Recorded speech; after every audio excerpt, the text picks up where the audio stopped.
E hoje eu começo o programa com a doutora Raquel Quaresma, médica pediatra, que está aqui ao meu lado, para tirar algumas dúvidas dos pais de primeira viagem. Boa tarde, doutora Raquel. Boa tarde, tudo bem? Tudo bem, seja muito bem-vinda. Obrigada pelo convite. Imagina. Eu acho que quando você tem um bebê, principalmente quando é o primeiro, você sempre fica naquelas dúvidas, né? A gente tem algumas perguntinhas aqui, eu acho que todo mundo passa por isso. Existe alguma receitinha, alguma coisa assim, para você equilibrar o sono do bebê? Então, aí depende do momento do bebê, né?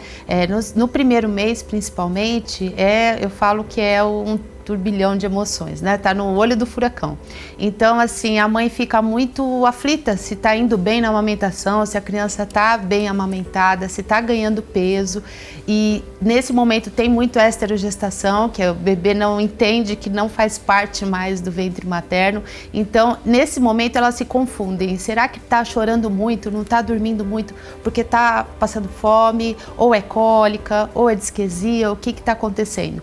E nessa fase, a bebê dorme muito, não tem como fazer uma rotina de sono aí nesse comecinho. E essa questão dos bebês que trocam o dia pela noite?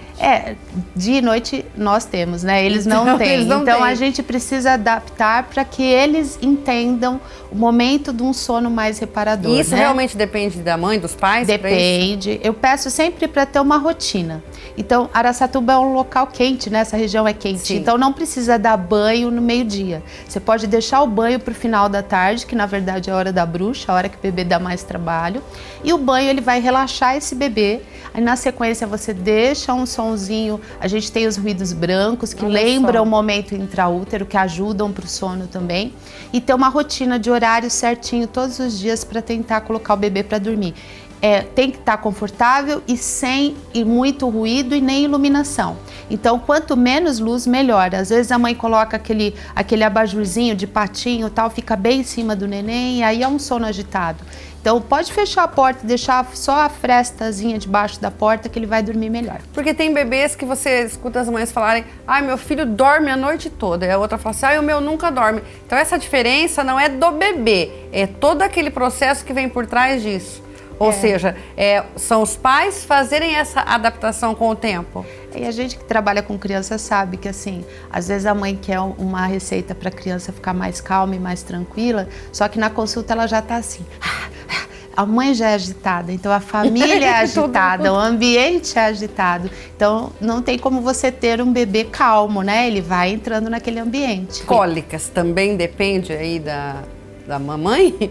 Então, as cólicas a gente fala que tem uma regra de 3. Começa a partir da 3ª semana, dura 3 horas e vai até o 3º mês. Então, isso acontece mesmo com todos os bebês? Então, não, na verdade acontece com uma minoria dos bebês. Só que as mães confundem tudo que acontece, elas botam na conta da cólica, Porque ele não fala, né? Exatamente. E muitas vezes não é cólica. Tem mais a ver com a esterogestação do que com cólica, né? Então, aí entra os ruídos brancos também que acalmam bastante esse bebê. Entra o banhinho morno que melhora a cólica, melhora o desconforto. Algumas posições também ajudam para esse bebê melhorar a cólica. Na verdade, você falou uma coisa e agora vai para as mães mesmo de primeira viagem. Já chega agitada, né? A mãe tá agitada, a mãe tá preocupada e ela passa isso pro bebê. Por isso que normalmente o segundo filho é mais tranquilo. Eu brinco que assim, se a criança tá tranquila, ela vai lá xeretar para ver se tá respirando. Vai, exatamente. Já o segundo filho, você tá tão corrida com tendo que dar conta do outro e de outros afazeres que é um bebê tranquilo, tem até mais aquela plagiocefalia, que é a cabecinha achatada do berço, porque é o bebê que fica lá tranquilo, né? Mas na verdade quem tá mais tranquilo é a mãe. Bom, na questão agora da criança, para os pais terem um alerta.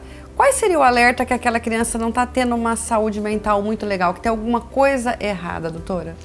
Então, atualmente a gente tem esses problema das telas, né?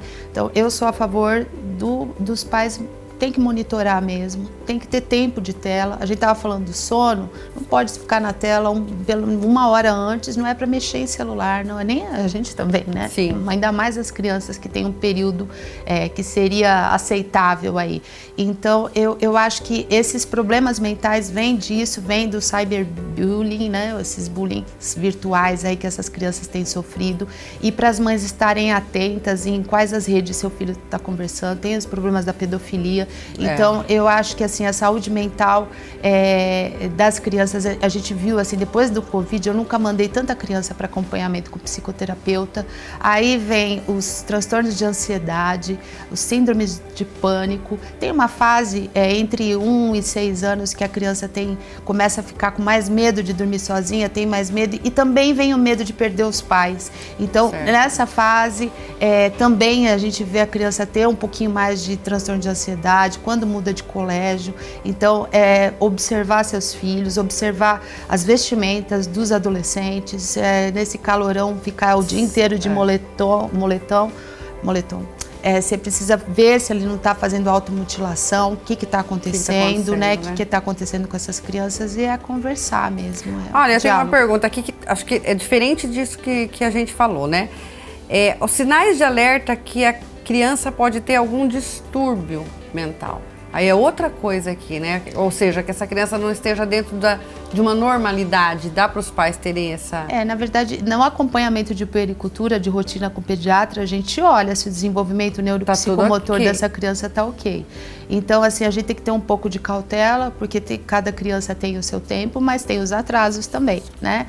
Mas também não é para virar o desespero. E que tem atrasos que são normais. Atrasos normais, e as mães já atrasou um pouquinho a fala, já começa a desesperar achando que é transtorno de espectro autista.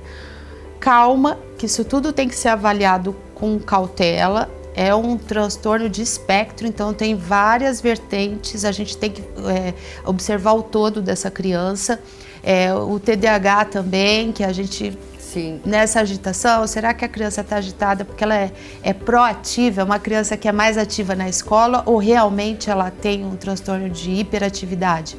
A hiperatividade sempre vem em conjunto com déficit de atenção. Então, essa criança, ela se comporta dessa forma só num ambiente, tipo só na escola?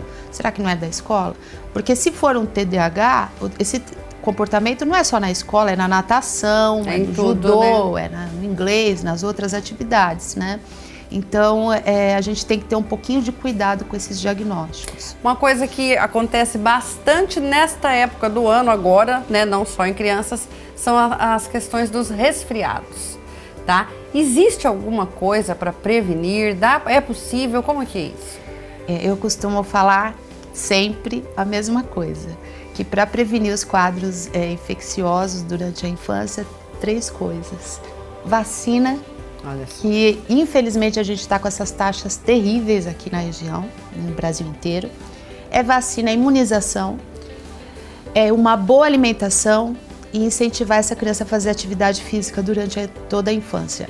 São essas 3 coisas, não tem fórmula mágica, não tem poção mágica, tá? Algumas coisas a gente pode fazer para tentar ajudar, entre aspas, mas a gente sabe que assim, às vezes a mãe quer que eu passe um medicamento para aumentar a defesa, eu vou ver a carteira de vacina, não deu a vacina da gripe porque alguém falou que vai fazer mal, aí pega influenza, né? Então assim, eu acho que o principal seria isso, ter uma criança saudável, ter um estilo de vida saudável, isso quem ensina são os pais. Então eu vou falar agora das infecções de garganta, tá? Vai falar para mim também que o gelado também não vai piorar? Pelo contrário, quando a criança faz cirurgia de adenoamidalectomia, a primeira coisa que o otorrino fala no pós-operatório vai dar sorvete para essa criança. Mas aí é para cicatrizar, doutora Raquel. Para melhorar o processo inflamatório. Olha só. Cerca de 80% das amidalites são virais, não são bacterianas, tá?